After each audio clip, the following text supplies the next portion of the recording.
I'm going to start by apologizing for the no makeup, the terrible hair, which needs to be colored and is terribly braided, and the sound of my fridge. But anyway, I realized I hadn't recorded my vlog for the week, and you can see how freaking tired I am at the moment. So I was gonna have a bath and go to bed, even if the sun's still up. Oh well. Anyway, I've been up since 5:30, so don't judge. But anyway, it's been a really weird week since I recorded a vlog. Some weird things have happened, but not weird, but cool and different and new things, I guess. My first thing, it was the end of the month, so at the end of the month I do my weigh-in.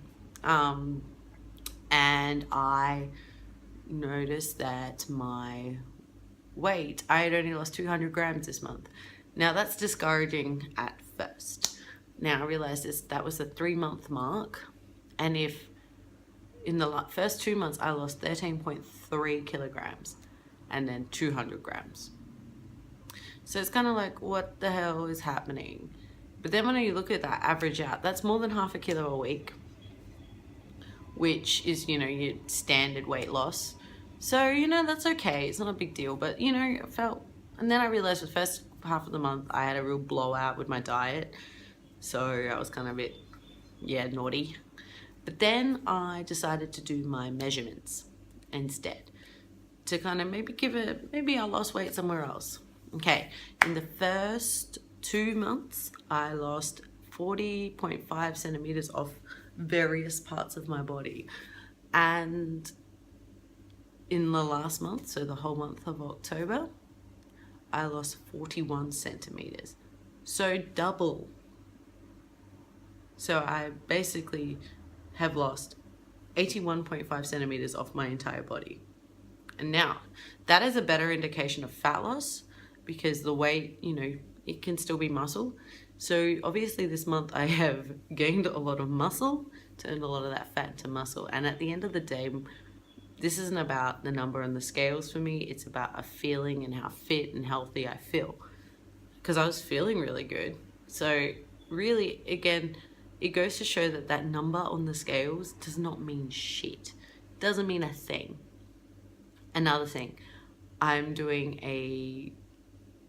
in my studies at the moment, and in my own kind of study, I'm working with a couple like PTs, and we're talking about fitness testing. This is one thing we're looking at the moment, and health checks basically. Now, if you go by your BMI, you get a really crap indicator, because it doesn't account for muscle mass. So people who are athletes are normally obese, and people who could be like that skinny fat, underweight, are considered healthy. But really, it's not a true indicator. So if I went through all those fitness and health tests, my BMI has me at obese. Now, these other things I checked my hip to waist ratio, I checked my blood pressure, I checked my heart rate, and these are more real indicators of how healthy and fit. Now, I have a resting heart rate of 66 beats per minute.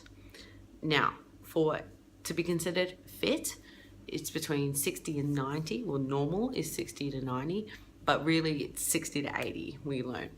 Now, anyone under 60 beats per minute, that's going towards athlete. The fact mine's only 66 is a pretty good indicator that I'm pretty fit. So when I'm just sitting down doing nothing, it's 66 beats per minute, which a lot of people who are overweight, or if they're unhealthy, their heart rate's higher. We also looked at healthy weight ranges and where your body carries weight and how that indicates your health. And so there's subcutaneous and visceral fat. Now, visceral fat is kind of like your bad fat. It's in the places, if you're carrying a lot of visceral fat, that's the more damaging stuff that wraps around your organs. Now, for women especially, if you have that visceral fat in your waist, you can, it's unhealthy, considered unhealthy.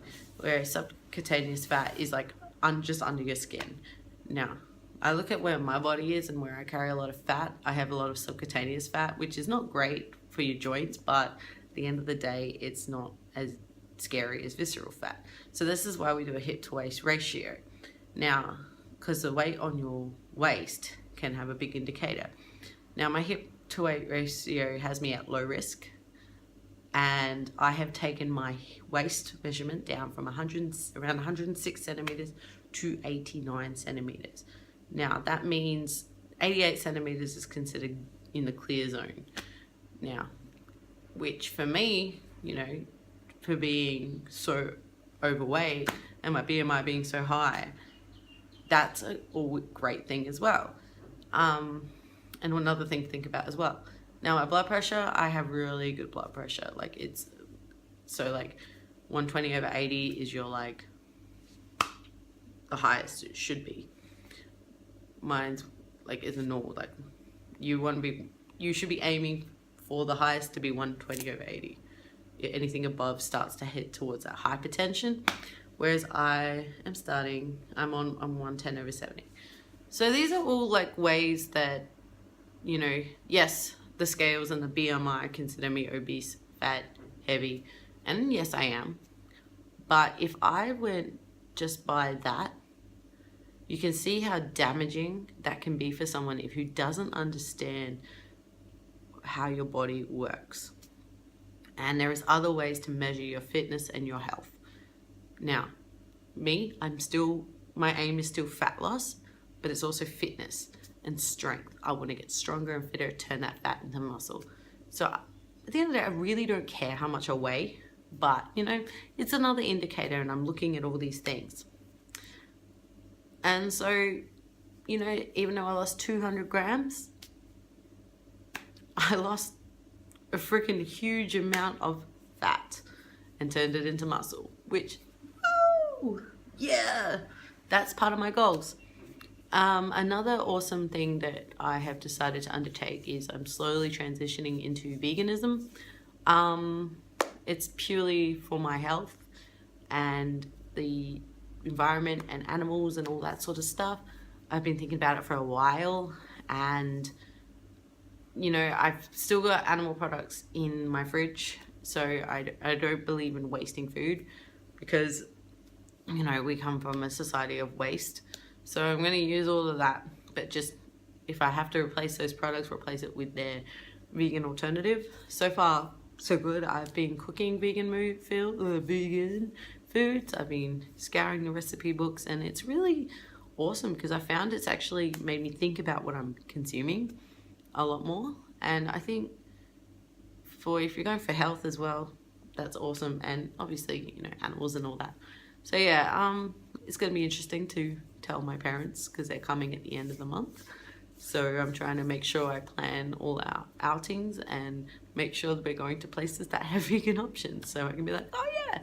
Because even me suggesting it to my mom today on the phone was kind of like, oh no, you need them.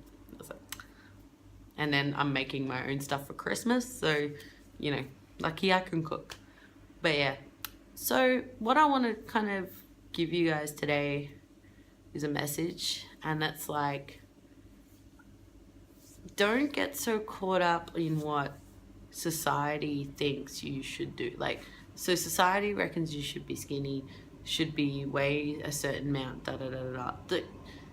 Don't let that sort of stuff get in your head. You know, if you have a setback, don't think about how far you have to go. Think about how far you've come. And that was a big thing for me. You know, think about the other ways I've achieved my goal, you know, this month. You know, I might have a good fat weight loss on the scales this month, and that will keep me motivated. But you never know what people are going through and how people are going and all this sort of stuff. Look, oh, rash.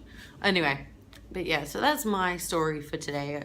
I got some exciting news, but I will post that later, later date. A few things going on, having some fun. But yeah, so I'm doing this really cool thing at the moment where I am doing like free 7-day trials at a lot of different gyms. And because I'm learning about how to be a good personal trainer, and gyms and all that sort of stuff. I'm kind of going to compare it, so I might start doing a little series about my gym exploits and just different things. So see how that goes down. But anyway, have a good week, have a good weekend, and I'll catch you next time. Oh, by the way, I got a new Dean Ambrose shirt. Came yesterday. Yee.